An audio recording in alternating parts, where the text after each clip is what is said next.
Good afternoon, everyone. Hello and welcome. For those of you who are on Zoom, if you're having any trouble hearing or anything like that, let us know. There's someone manning the shop and can deal with that if that's the case.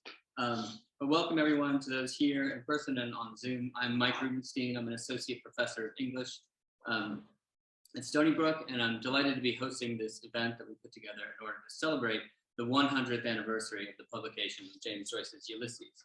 It's in 1922. We're also celebrating the 140th birthday of James Joyce. And we're celebrating a little bit late in the hopes that we could do an in-person event, and it's turned out to be the case. With me here are Professors Elyse Graham and Celia Marshik, who, like me, have published notable scholarship on James Joyce and Ulysses, and who teach and have taught Ulysses with some regularity here in the department. We're all going to speak for about 10 minutes each about what this book means to us. We're going to go in reverse alphabetical order, so the reverse is on the flyer. I'll go first, and then Dr. Marshik, and then Dr. Graham. And then we'll open things up after that, in case anyone has any questions or comments for a little while, and then we'll invite you all to continue the discussion over cookies and tea, and to have a look at the edition up close for yourselves. I'm teaching Ulysses this semester, and I'm teaching a seminar on James Joyce, so we're starting Ulysses right after spring break, and I want to just say a quick thanks to my students who've come today to celebrate this book. And I'm also in a Ulysses reading group that's sponsored by the James Joyce Society that was founded in 1947 in New York at the Gotham Bookmark in New York City. Their meetings are on Tuesdays from 5:30 to 7:30, and they're meeting every week and doing a chapter a week all the way until June 7th. So if anybody's interested in getting into this book who doesn't already know it, you can join the society for $25 and attend those meetings on Tuesday evenings, which I also plan to do. All right, so I'm going to use my time today to talk really about the actual book that we have before us, the material object, as distinguished from the text or from the content of Ulysses. The edition that's on display before you is an 11th printing of the first edition of the novel, which was published in 1930. As you know, the first edition was published February 2nd, 1922.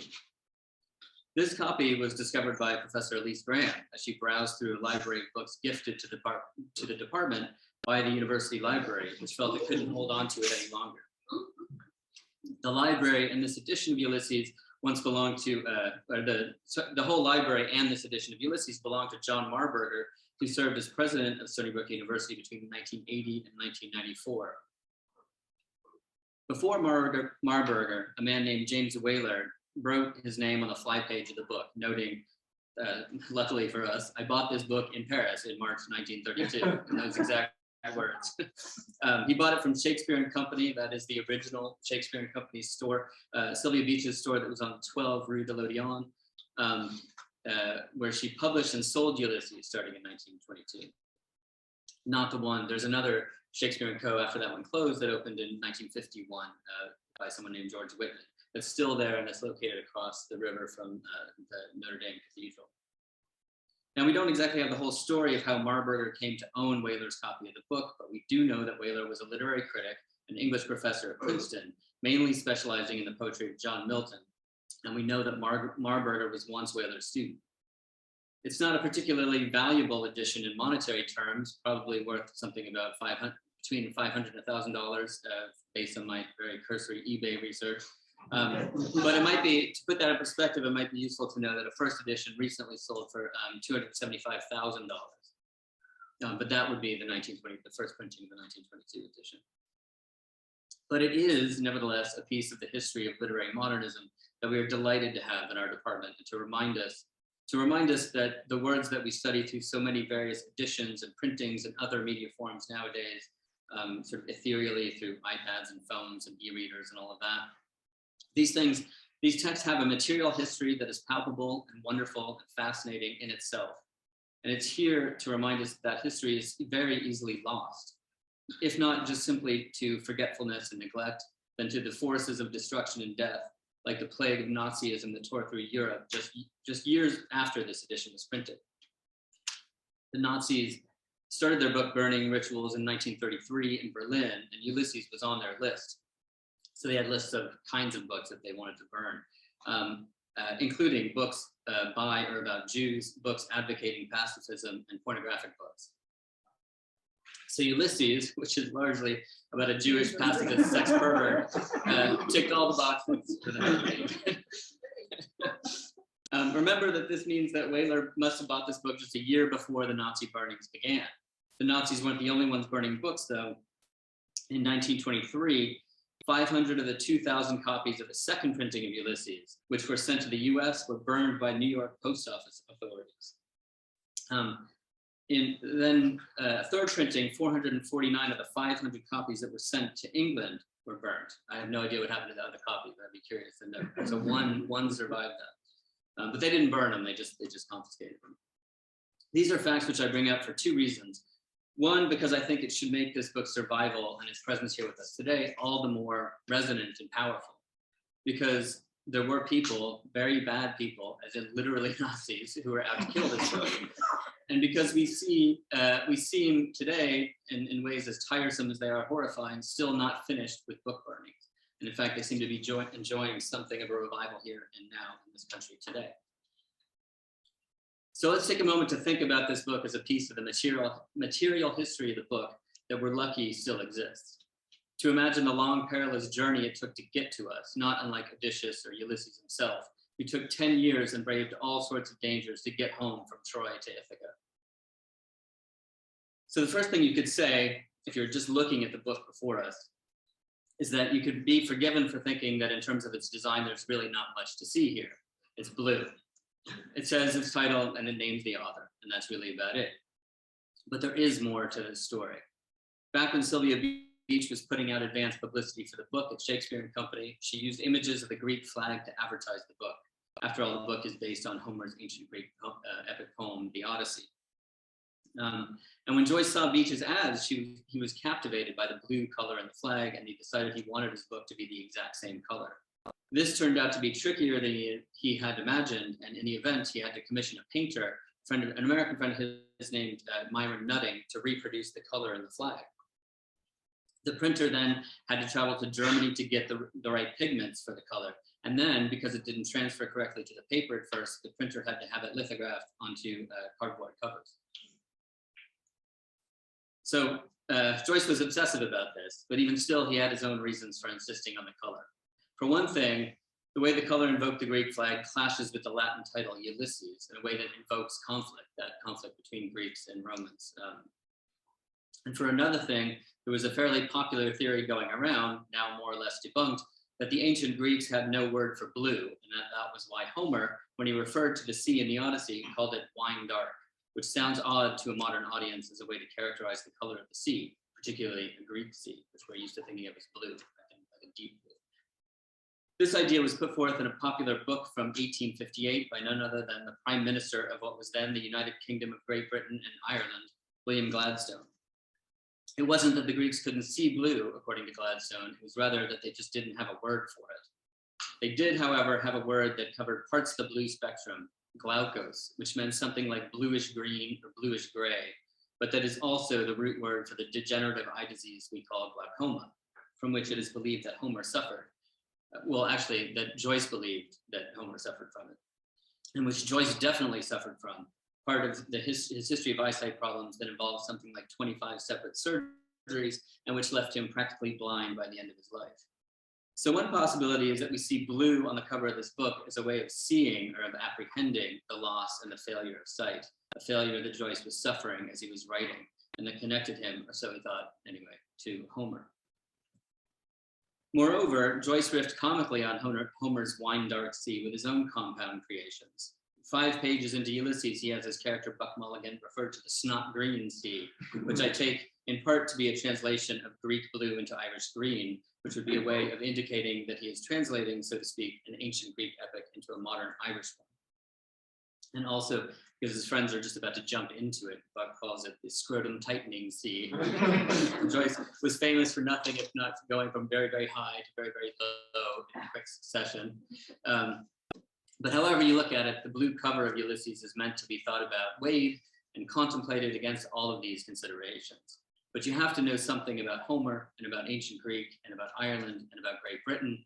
and about the Holy Roman Catholic Church and Sylvia Beach and Paris and pigment and even Nazis to start to see it anew, just as having a new name for something allows us to grasp it, to see its dazzling color as if revealed to us for the first time. Now, I was never one to fall under the spell of the glamour of the first edition. You know, that I'm not a collector of first editions or anything like that. Such preoccupations didn't used to occur to me at all because I cared, so I thought to myself about what was in the book, not what the book was made of or what it looked like. But here we are at the 100th anniversary of this Ulysses, and I have absolutely fallen under the spell of this book, this thing, and this color blue. And I hope I was able to make you feel some of that glamour as well. Thanks.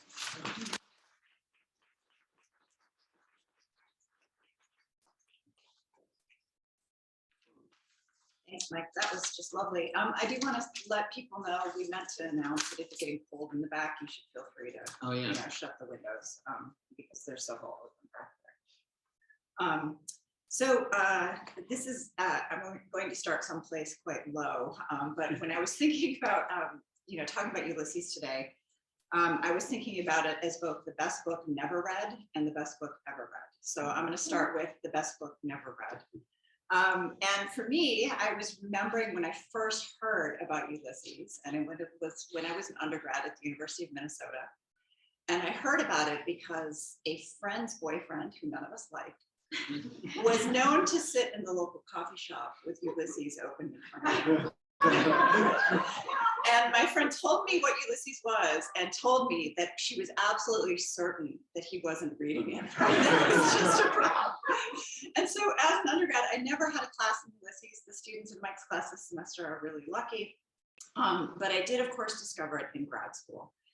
And what I first worked on with this book was censorship. And, to take off from what Mike was saying about book burnings, is you would think that people who censor books know what's in them. And so what I want to do in terms of the best book never read is share with you some of the comments of British officials who decided to ban the book. So they discovered the book or learned about the book because of a book review. Shane Leslie, who published a review of Ulysses in the Quarterly Review, and he called it an odyssey of the sewer. This came out in December 1922. And he pronounced himself, quote, "sorry that such stuff should ever have reached the dignity even of surreptitious print, and glad that the limited copies and their exaggerated cost will prevent the vast majority of the reading public from sampling, even faintly, such unpleasant wares." And somehow this review made its way to the Home Office. The Home Office is the office in Great Britain that was responsible for censoring books.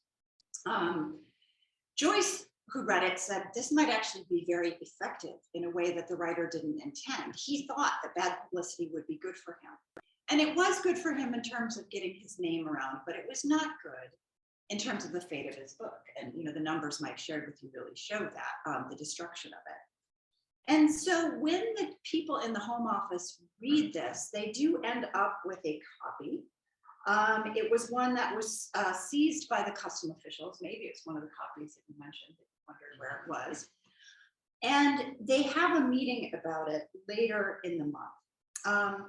And I want to just read to you what some of them said about it. So the first comment I'm coming to you with is by A.H. Bodkin, who is such a great name, Bodkin, the director of public prosecutions. And this is what he had to say about Ulysses. And it's all about Penelope, which is the only chapter he looked at, the final chapter of Ulysses, which famously, infamously, has Molly Bloom lying in bed late at night or early in the morning, rather, thinking about her life, her husband, the affair she's having with Blazes Boylan, and her sexual history, really. So Bodkin says, "I have not had the time, may I add the inclination, to read through this book. I have, however, read pages 690 to 712. I am entirely unable to appreciate how these pages are relevant to the rest of the book, or indeed what the book is about. I can discover no story. There's no introduction, which might give a key to its purpose. And the pages above mentioned, written as they are, as if composed by a more or less illiterate, vulgar woman, form an entirely detached part of this production. In my opinion, there is more, and a great deal more, than mere vulgarity or coarseness. There is a great deal of unmitigated filth and obscenity. This book appears to have been printed in a limited edition in Paris, where I notice also the author perhaps prudently resides. So this is what the judgment, right? The review upon which the book is based. This idea that, Molly's class, race, sexual frankness, the fact that she's an illiterate, vulgar woman is all one needed to know to ban this book. So the Customs Consolidation Act, some of the other acts are put into play and the book is banned. Despite taking no further action than that, they just put up a ban and let it go. The government officials remained really interested in any mention of Ulysses for the decade that followed. One particular example is that most famously, F.R. Leavis, who taught Ulysses or wanted to teach Ulysses at Emmanuel College, Cambridge, as part of a class on modern literature, he requests access to the book. He requests permission to import a copy so he can talk about it with his students. And Bodkin, who again hadn't read Ulysses, writes to the Vice Chancellor of Cambridge to express his disapproval. And here's what he says there. The book Ulysses, which contains 712 pages, is an extraordinary production of which, to use a colloquialism, I am unable to make head or tail. But there are many passages in it which are indecent and entirely objectionable to bring to the specific attention of any person of either sex. The book concludes with the reminiscences, as I suppose they may be called, of an Irish chambermaid, in various parts of which grossness and indecency appear. And so again, he's invoking Molly, saying he doesn't make head or tail of it, but that there are bad bits, right? There are bad bits of the book, and that's why it mustn't circulate. And one thing that people start to do to push back against this is to cite literary critics and what literary critics say about the book. Presumably literary critics have read the book and understood it, and they think it's valuable. And what you see in the Home Office files is increasing anger from government officials at the way that the sort of institution of literary studies is resisting their attempt to read it as just filth. And I'll just leave you with one final quote. This is Bodkin after the Vice Chancellor of Cambridge has written back and said, many people think this is quite a good book. Bodkin responds, I am aware that criticisms upon this book have appeared in the publications mentioned in your letter, but I have considerable doubt whether the reviewers of it have ever waded through its 712 pages, or if they did, and their critiques represent their real views, they must have peculiar ideas as to what constitutes literature. This is not the first occasion on which I have known of a book containing disgusting passages being favorably reviewed by the quote unquote literary critics. And the thing I want to just point out is that in all three of his comments about this book, he mentions the length infuriated censors, because it wasn't only a hard book, it was a long book. And he often, again, goes back to that idea of, what's so offensive is Penelope, it's Molly Bloom, it's the things that she has to say about her life and experiences. And so even though the censors never read it, I do think the comments, that Bodkin expressed both in the files and to people outside of the Home Office reveal that he did actually understand one of the things that was dangerous about Ulysses. And one of the things that was dangerous about Ulysses is that it talked about and paid close attention to completely ordinary people.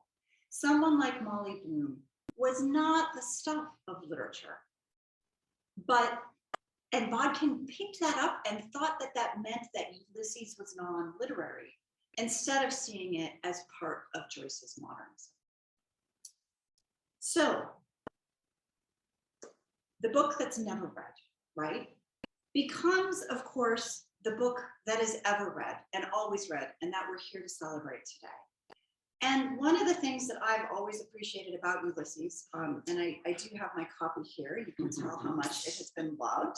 I've had this book now for 30 years. It's the only edition I ever teach from. If you're wondering, it's split in the Cyclops episode, which is one of my favorite episodes, where Leopold Bloom is, of course, chased out of a public bar because he refuses to get on board with Irish nationalism. And I thought I'd just finish today by talking a little bit about how even things that seem far afield from Ulysses, at least in my experience of the book, I've come to see them in Joyce's work. Almost anything you want to work on in the early 20th century is in Ulysses. So it's the book that's ever read. And I found that when I was working on a project on clothing in modernist studies. And, you know, Ulysses doesn't have a lot of descriptions of fashionable items. The people who are in it do not have the money in order to acquire high fashion clothing. But if you pay close attention, Joyce is so fascinated by the way people dress and what that might signal about them. I'll just mention a couple of examples.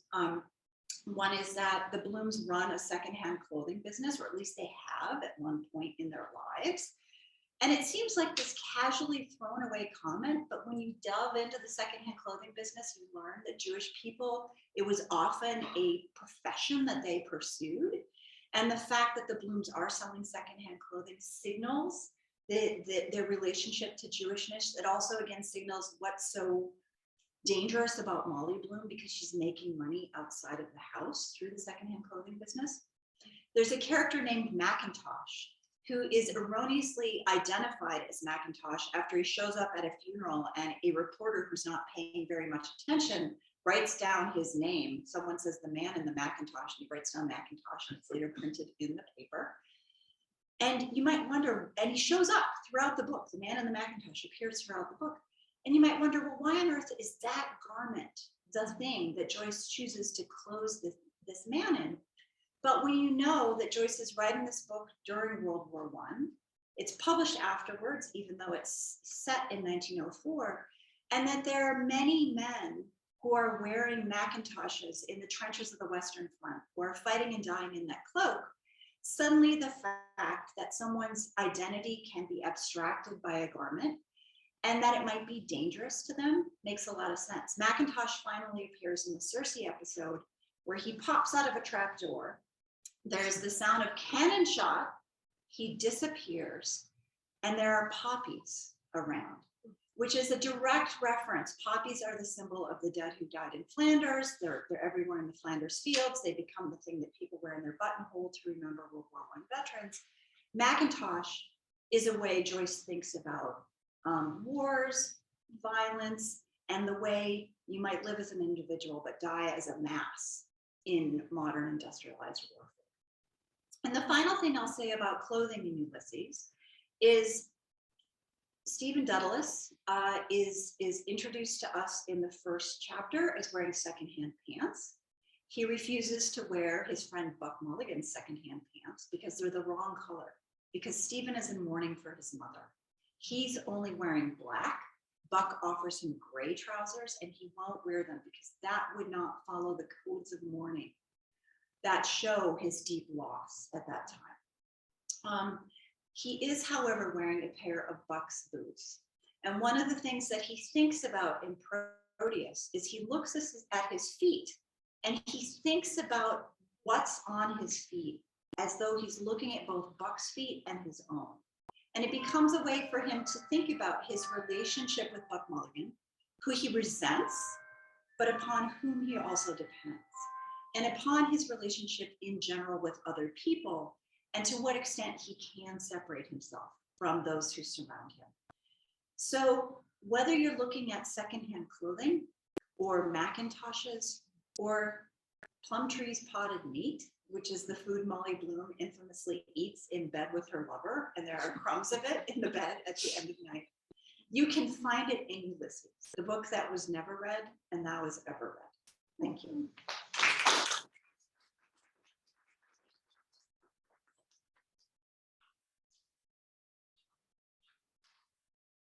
I'll close by talking about Joyce, about Ulysses in a digital context.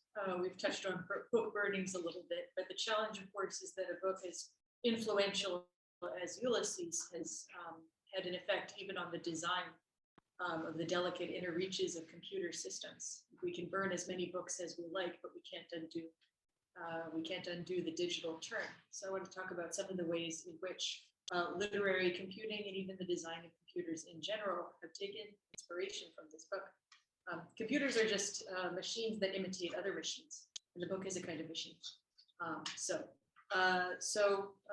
Putting it in a historical context, the example of Shakespeare looms large in the discipline of book history in English, largely because Shakespeare's plays present specific problems like the bad quartos, the absence of manuscripts, and so on, that book historians have found useful in working out their theories. Shakespeare's plays are good to think with for people in book history. My interest today is in a similar dynamic that shaped the theoretical formulations of scholars working in the early decades of the digital humanities. The example of James Joyce, which they held to themselves as closely as book historians in an Anglo-American context have held the example of Shakespeare. Ulysses in particular was seen by early digital humanities scholars as an example of hypertext avant la lettre, and Joyce's works were made the focus of many pioneering digital humanities projects like the James Joyce text machine and Ulysses in hypermedia. Not all of these projects were successful, which is to say that not all of them came to fruition or sustained themselves for later scholarly use. Even so, for many scholars working to convert the theoretical concepts of new media into principles for scholarly work, Joyce, like Shakespeare, proved good to think with.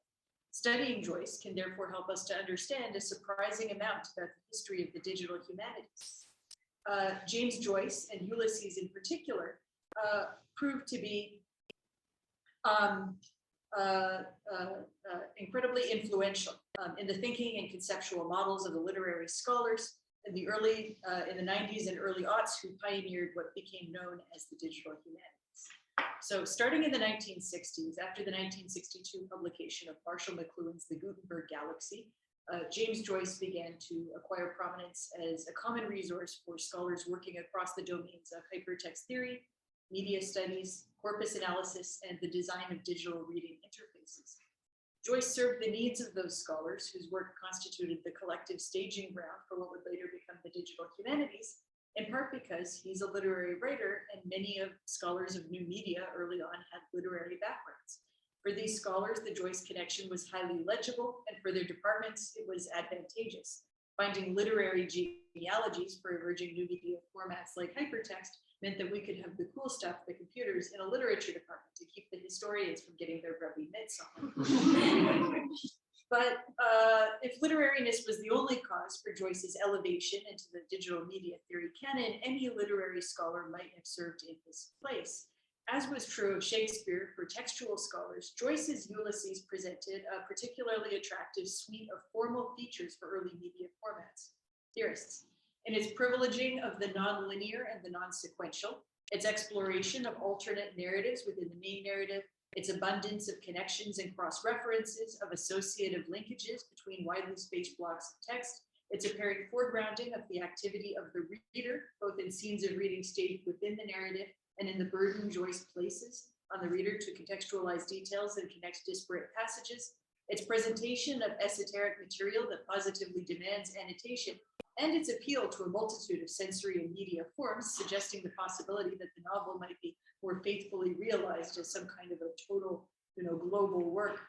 In all of these ways, Ulysses seemed to many scholars working in the final decades of the 20th century to model key attributes of digital textuality at large and hypermedia in particular. In short, Joyce served as the chosen ancestor for hypertext theory because his work offered a specifically literary predecessor for hypertext itself. So in 1992, George Landau, who's a scholar at Brown University, publishes the first big landmark work on hypertext theory called Hypertext. And throughout it, he's discussing Ulysses. Especially, he points to the Nausicaa episode of Ulysses as an example of what he calls implicit hypertext, because it points outward constantly to lyrics and novels and advertisements and so forth, which are outside of the boundaries of the central text, but nevertheless bear heavily on its meaning. So when Landau is writing about what hypertext might mean and how it might mean for us, when he's writing about a state of textuality in which a text becomes a sequence of nodes that are placed in relation to one another, rather than, you know, sort of a linear plot, he's thinking about Nausicaa, he's thinking about Ulysses, and he's saying actually Ulysses is a model hypertext, which is why we as literary scholars should respect hypertext, because Ulysses is, despite the fact that it is about Irish women, canonical. All right, and this was becoming a tradition in media studies. Marshall McLuhan said that the Gutenberg Galaxy, which is this intergalactically famous media studies text, started out in its drafts, it was called The Road to Finnegan's Wake, right? You know, Finnegan's Wake, like Ulysses, as they're reading it, is a book about the life of the book in a world of hypermedia. And that's what these guys think of Ulysses as being. If someone is going to imagine digital media as an extension of Gutenberg's galaxy, it helps to have a Gutenberg Bible to provide a formative textual model. Among Joyce's works, Ulysses was a popular target for early efforts to create a digital edition of a literary text, including projects by Hayward Ehrlich, Michael Gordon, Marlena Corcoran, and Donald Tall. In general, the critical apparatuses surrounding these works argue for an affinity between the structure of Ulysses and the structure of hypertext. And I do want to point out that people in MIT's Media Lab and elsewhere who are designing digital reading interfaces, who are designing platforms for presenting hypertext literature and so on, are reading Marshall McLuhan, who is reading James Joyce. Like a lot of aspects of the way that we read and structure hypertext online come from Finnegan's Wake. I mean, come from Ulysses. So, sorry. There was going to be like some title that was coming out of my mouth. I got it answered. Ultimately, Joyce's role as the conceptual end of early hypertext projects tells us as much about how the creators viewed the editorial challenge of the early electronic era as it does about Joyce's elective affinity with new media in a more abstract sense. The creators of these projects fully believed that when they had restored Joyce to his proper form as hypertext, when they had freed his multisensory effects as hypermedia, when they had mastered his superabundant verbal and informational reserves, when they had fully theorized his concepts of reading, authoring, and annotation, and reified those concepts as usable tools, then they, and indeed digital literary scholarship as a field, would fully realize the possibilities of that era's new textual forms. From our vantage in the present, some of the guiding principles of those early ventures no longer seem like the keys to the digital kingdom they once were. The problem with new media is that there's always something new. So, you know, although we still use hypertext every day, now there are new amusements like NFTs of monkeys smoking blunts. You know, this is the hot new edge of art. You know, I think that's in Finnegan's Wake somewhere. It's in Finnegan's Wake. Nevertheless, the pursuit of Joyce remains even today the great romance of a discipline that's still in formation.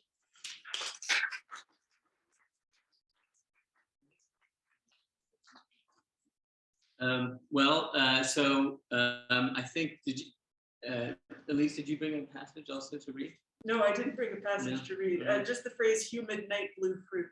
Yeah, I'd like you to meditate on that. That's right. Yeah, and it's got blue in it again. Right? Yeah. Joyce was obsessed with that. Yeah, you want? Yeah. Well, why don't we? I chose a very short one, so I could choose a passage from Ulysses that exemplifies the book for me, and then.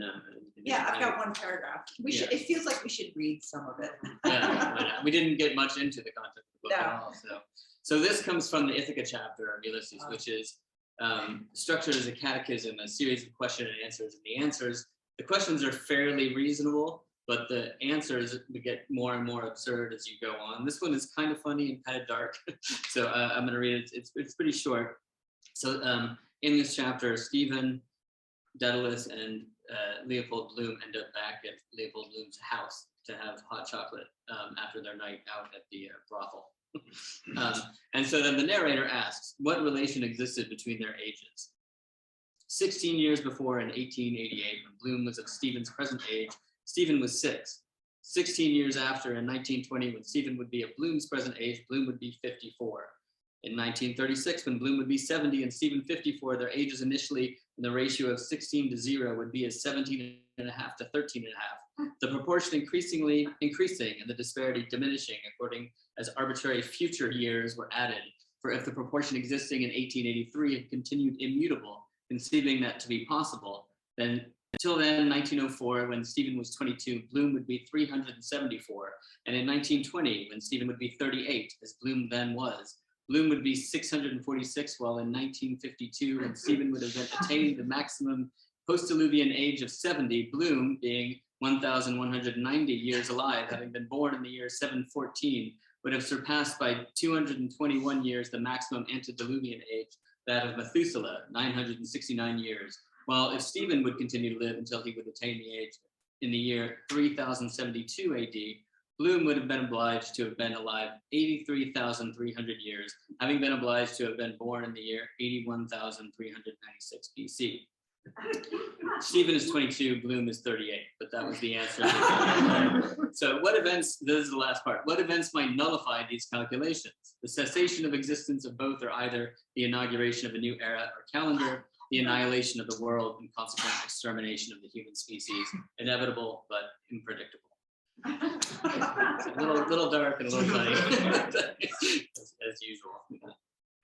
This is so funny because I went for a funny passage too, and I think one of the interesting things is none of us talked about the fact that this is in fact a very funny book, and it is part of the joy of it. You know, you forget when you haven't read it for a while and come back through it and you discover bits.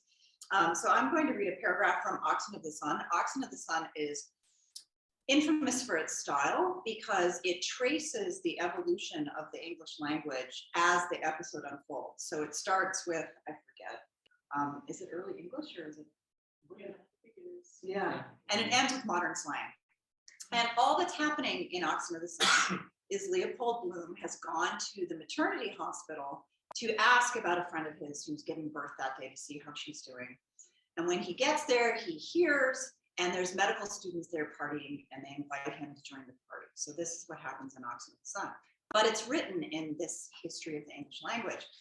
And in the paragraph I'm going to read to you, it's not only written in an older style of English, but it's written in an older literary style that makes, that uses a lot of figuration for very ordinary things. And all that's being described in this passage are a table that has a platter on it. The platter has bread, knives, and a tin of sardines. And it ends with a description of beer. And this is how Oxen of the Sun renders it. And in the castle is the maternity hospital, there was set a board that was of the birch wood of Findlerdy, and it was upheld by the dwarf men of that country, but they durst not move for enchantment. And on this board were frightful swords and knives that are made in a great cavern by swinking demons out of white flames, that they then fix in the horns of buffaloes and stags, that there abound marvelously. And there were vessels that are wrought by magic of Mahund out of sea sand, and by the air by a warlock with his breath that he blazes into them like to bubbles, glasses, right, blown glass. And full fair cheer and rich was on the board, that no wight could devise a fuller nay richer. And there was a vat of silver that was moved by craft to open. Your tin of sardines, right? Moved by craft to open, in the which lay strange fishes withouten heads. And though misbelieving men nigh that this nigh be possible thing without they see it, nay less they are so. And these fishes lie in an oily water, brought there from Portugal land, because of the fatness that therein is like to the juices of the olive press, right? So the sardines are in olive oil. And also it was a marvel to see in that castle how by magic they make a compost out of fecund wheat kidneys, out of chaldy that by the aid of certain angry spirits that they do in it, to it swells up wondrously, like to a vast mountain. That's the bread. And they teach the serpents there to entwine themselves up long sticks, hops, out of the ground. And of the scales of these serpents, they brew out of a beverage like to mead. So, I also have some Molly Bloom. Sure, yeah. Okay, yeah. I've got a short Molly Bloom just so you can hear her voice, because again, this was the voice that so offended censors. I wish some man or other would take me sometime when he's there and kiss me in his arms. There's nothing like a kiss long and hot down to your soul, almost paralyzes you. Then I hate that confession. When I used to go to Father Corrigan, he touched me, Father. And what harm if he did? Where? I said on the canal bank, like a fool. But there, whereabouts on your person, my child? On the leg high up. Was it rather? Yes, rather high up. Was it where you sit down? Oh yes, oh Lord, couldn't he say bottom right out and have done with it? What has he got to do with it? And what do you do whatever way he put it? I forget, no, Father. And I always think of the real Father. What did he want to know for when I'd already confessed it to God? So there's Mom. All right. I don't know if anybody has it. If there are any questions, we're happy to, or comments, we're happy to take them. I can't tell. Anthony, is there anybody on? Did anybody do anything? Okay. All right. Well, can we give a round of applause for our panelists?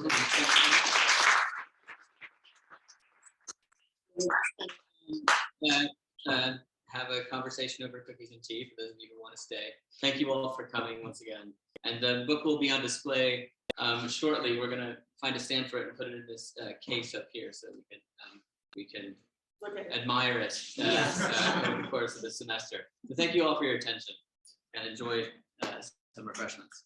Thank you.